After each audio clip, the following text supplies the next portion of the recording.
Civil War generals. Everyone knows at least a few of them. Surely most Americans have heard the names Ulysses S. Grant, Robert E. Lee, William Tecumseh Sherman, or even Stonewall Jackson. In truth, there were hundreds of generals that served in the war, and all with varying levels of skill and competency. Now, memory and teaching of history have been kinder to some more than others. Our opinions of these men seem to come naturally the more we read about the conflict, especially to us self-proclaimed Civil War buffs, and I certainly am not exempt from this. Welcome to the program, folks. My name is Benson, and thank you for tuning in to Civil War Explored in what is my first video on this new YouTube channel. It's a great pleasure to be with you all. Today, I'm going to give you 4 generals of the American Civil War who I think are underrated. Oh, we're starting off with a good one here. I feel like George Gordon Meade as a commander of the Union Army of the Potomac and a Civil War general at large gets a lot less credit than he otherwise ought to. Those with a limited understanding of the Civil War tend to hold in belief that everything in the East was just a complete mess before Ulysses S. Grant arrived and took over. Fairly speaking, there certainly was plenty of hardship for the Federals in the East up until the ascension of Meade. First off, he was ordered, not asked, to take command of the Army of the Potomac, and he did hold that command throughout the duration of the war. Grant never replaced him per se, although he did outrank him when he came east. Meade won the Battle of Gettysburg in early July 1863, a mere few days after taking command of the army. To be completely honest with you all, to me, the fact that Meade took over command with Lee's army already pushing deep into Pennsylvania, and the fact that he won the battle is just incredible, despite what you could say about how Lee faltered or how General Stuart would not leave him blind. Some will say that anyone could have held the Union Fishhook position at Gettysburg. They'd be wrong, and certainly some Union commanders tried to sell. Hint hint, wait until I make a video on overrated generals. I recently finished reading Meade at Gettysburg, A Study in Command by Kent Masterson Brown. It's quite a popular recommendation nowadays, and it's a rather new book, but it really does go into depth into what exactly Meade was dealing with upon taking command of the Army of the Potomac, and how he was able to leverage a victory against an army of Northern Virginia that was riding rather hot after their victory at Chancellorsville, this even despite the loss of Stonewall Jackson there. I personally enjoyed how Brown is able to describe the strategies and tactics of the time period through the Gettysburg campaign. Interestingly enough, the main gripe most dissenters have with Meade as a commander is what he did after Gettysburg, or more correctly, what he didn't do. This is, of course, in reference to there not being a more tenacious pursuit of Lee and his army following the defeat at Gettysburg. Although, from what I've gathered in doing research, plenty of people are aware that it wasn't necessarily a manageable task when considering what the Army of the Potomac was navigating after Gettysburg. Although they won, the Army of the Potomac was outright debilitated. I've seen numbers ranging from 85,000 to 93,000 Union soldiers that fought at Gettysburg. After the 3-day battle, 23,000 of them would be casualties of war, that is, killed, wounded, or captured. And that number is around a quarter, definitely not fit to fight if they weren't just dead. On top of this, the men who made up the remaining strength of the army had just won a great battle during which it was hot. Temperatures soared into the triple digits on July 3rd. That's Fahrenheit, about 38 degrees for 100 degrees Fahrenheit for our non-American friends. It wasn't just the enlisted soldier ranks that suffered casualties. In fact, Meade would need to replace 3 of his corps commanders following the battle. First Corps commander, and although professional rivals, a good friend of General Meade, Major General John Fulton Reynolds, was shot in the neck and died instantly on July 1st. Major General Winfield Scott Hancock of the 2nd Corps was seriously wounded in the thigh on July 3rd and was withdrawn from his command in order to recuperate. Major General Daniel Sickles of the 3rd Corps was wounded in the leg by a cannonball on July 2nd, later having it amputated. He traveled to Washington to recover. The loss of General Reynolds especially was a major blow to the Union Army. Records show that there was a low-pressure system that arrived in the area on the night of the 3rd, which brought with it a downpour that lasted for days. Roads were turned to mud and became quagmires quickly.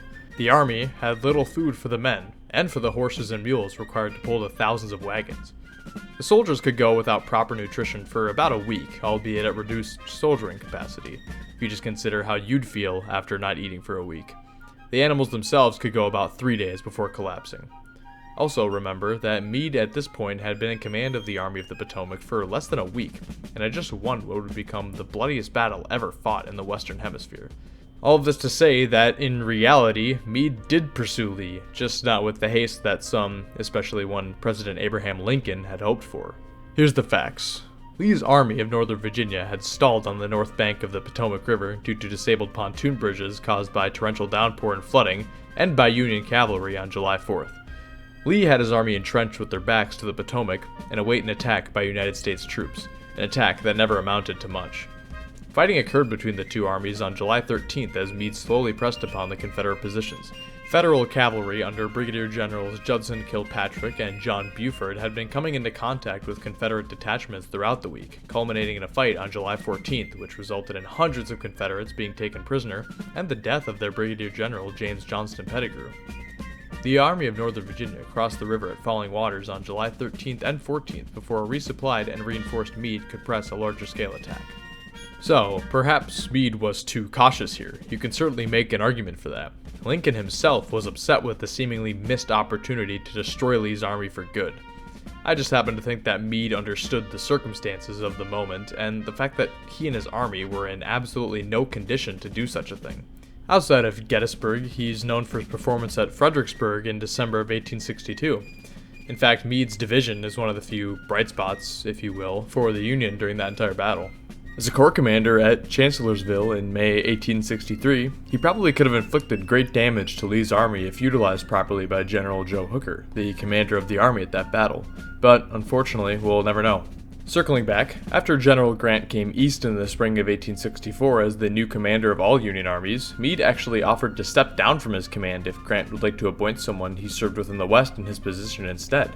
Grant declined Meade's offer, and he later wrote that, quote, "This incident gave me even a more favorable opinion of Meade than did his great victory at Gettysburg the July before. It is men who wait to be selected, and not those who seek, from whom we may always expect the most efficient service," end quote. Grant never wanted to feel like he was overshadowing Meade, which ironically and unfortunately is kind of how history has played out. Although Grant did have a tendency to micromanage, he often gave his orders directly to Meade to be executed through the Army of the Potomac, instead of just issuing them himself, which he assuredly could have done. Now, to be fair, Grant was commanding all federal forces across every theater of the war, although he moved with the Army of the Potomac against Lee's Army of Northern Virginia, in part because it was the most important theater of the war, but also because the last place he wanted to be was in a War Department office in Washington. I have much more that I could say about George Gordon Meade. He's perhaps the most underrated general of the American Civil War, and dare I say, in United States history.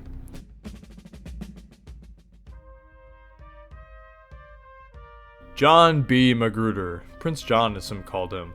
Quite frankly, unless they're a Civil War buff, I really don't think many people know of Magruder, besides maybe hearing his name before. This despite the fact that he was outranked in the East only by Joseph E. Johnston and Robert E. Lee during the Peninsula Campaign.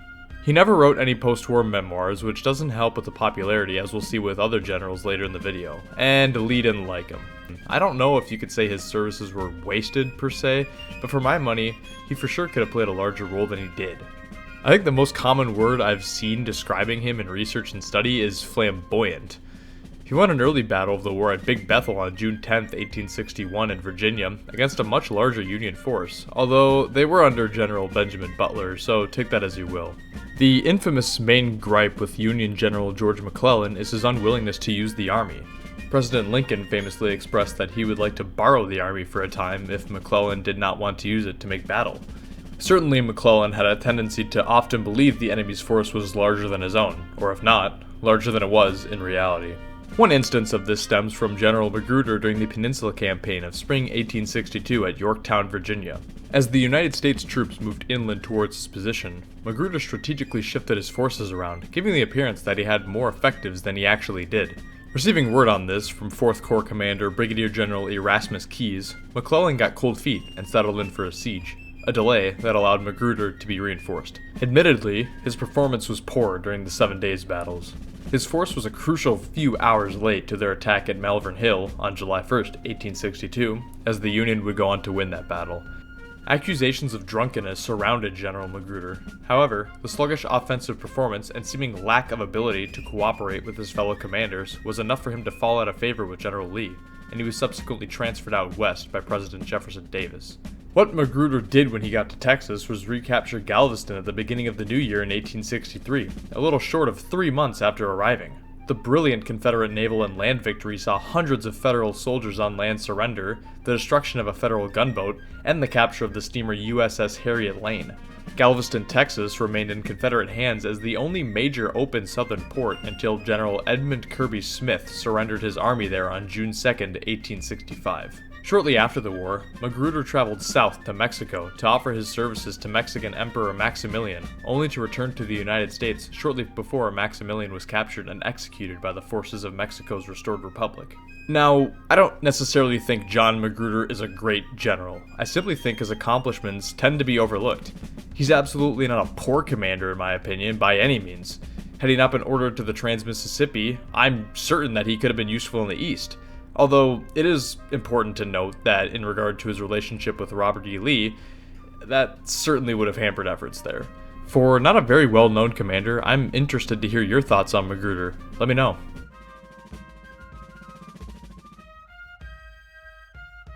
George Henry Thomas is an extremely interesting character in American history, in my opinion. He's a native Virginian who remained loyal to the Union at the outbreak of the war. In my opinion, he's one of the best defensive commanders on either side of the conflict. He even has a cool nickname, the Rock of Chickamauga. So why don't we talk about him more? Well, he never wrote memoirs. He had most of his letters and war correspondence burned or otherwise destroyed prior to his death in 1870. It's not that he didn't want to be remembered, per se, he seemingly just didn't want to be prominent in the history books. He was incredibly modest, oftentimes passing up promotion opportunities if he did not feel capable of the position. I also think that the fact that he was a Virginian meant that Union High Command was always a little weary of him. Perhaps they could never fully trust that he would do what had to be done to win due to his heritage. It's a rather sad story for him, as his family completely alienated him for the rest of his life after he remained loyal to the United States at the outbreak of the war, despite being expected to resign his commission with the Army. Thomas is often spoken of as not much more than a defensive general, but I'm here to say that he was one of the most capable commanders employed by the United States during the Civil War altogether. Admittedly, General Thomas only oversaw independent command in 2 battles, Mill Springs in January 1862, and the defense of Nashville in December 1864, of which he won both of them rather decisively.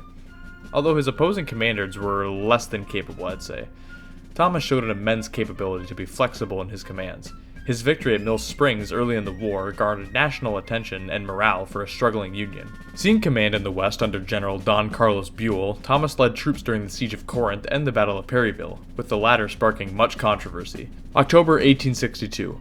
The United States troops under General Buell, with a much larger force than their opponents, essentially lost a tactical victory to the Confederates under General Braxton Bragg. Bragg, however, realized the inability to sustain his position and fled with his army back to Tennessee. Federal High Command was displeased with General Buell, despite the fleeing Confederates essentially making the battle a strategic victory. He was replaced soon after with Major General William Rosecrans, who was junior in rank to Thomas. Thomas was upset about this. In response to a protest letter he sent to the War Department, Secretary Edwin Stanton told him that Rosecrans' promotion was backdated so that he was actually senior to Thomas. Stanton also cited Thomas's history of refusing promotions, and he subsequently ceased any further protest. Thomas performed well at the Battle of Stones River, also known as the Battle of Murfreesboro, over New Year's 1862 into 1863. When the Union Army fell apart with General Rosecrans fleeing the field at Chickamauga in September 1863, General Thomas rallied his soldiers at his incredible defensive position and prevented a complete rout by the Confederates. It's here where he received his infamous nickname. Thomas finally received Army command in October 1863, replacing Rosecrans' position with the Army of the Cumberland under orders of the new commander of all Western armies, Ulysses S. Grant. This, despite Grant's opinion of Thomas being that he was slow and deliberate. Now, this is of course a sharp contrast with Grant's methods of war. Grant did, however, recognize the amazing capability Thomas held as a defensive commander, and he would later be magnanimous towards Thomas after his performance in Nashville later in the war. Thomas was instrumental in the victories at Lookout Mountain and Missionary Ridge during the Chattanooga campaign, and upon entering 1864, found himself commanding under General William Tecumseh Sherman in his Atlanta campaign. When Sherman began his infamous march to the sea, he ordered Thomas to remain back. Confederate General John Bell Hood attempted to lead Sherman away by moving towards Nashville. He only succeeded in leading General Thomas and his force, of which Hood's outnumbered, with him. The armies met at Franklin on November 30th, where Hood suffered a great defeat, although Thomas was in Nashville at the time. In December at Nashville, Thomas, showing his somewhat annoying ability to be deliberate even when everyone around him was telling him to attack Hood, waited for reinforcements. Grant even sent an order that would replace Thomas, and even sent to travel to Nashville himself in order to take command of the troops there. Before that could happen, General Thomas attacked on December 15th and utterly whipped John Bell Hood and his force. George Thomas was certainly a steadfast commander. He was extremely capable and knowledgeable on the art of war. His command style certainly clashed with the commanders around him in the Western Theater. Although this meant that he wasn't always trusted to fare well and win his battles, he pretty much always won. He received a regular army promotion to Major General and a thanks from Congress due to his performance defending Nashville and essentially debilitating Hood's army for good. Surely, one could say the commanders he faced were less than capable. Bragg and Hood were poor in my opinion, Hood especially in independent command. Yet, I fervently believe that the accomplishments of General Thomas are not enjoyed enough. He's a very capable commander, honestly A tier in my opinion.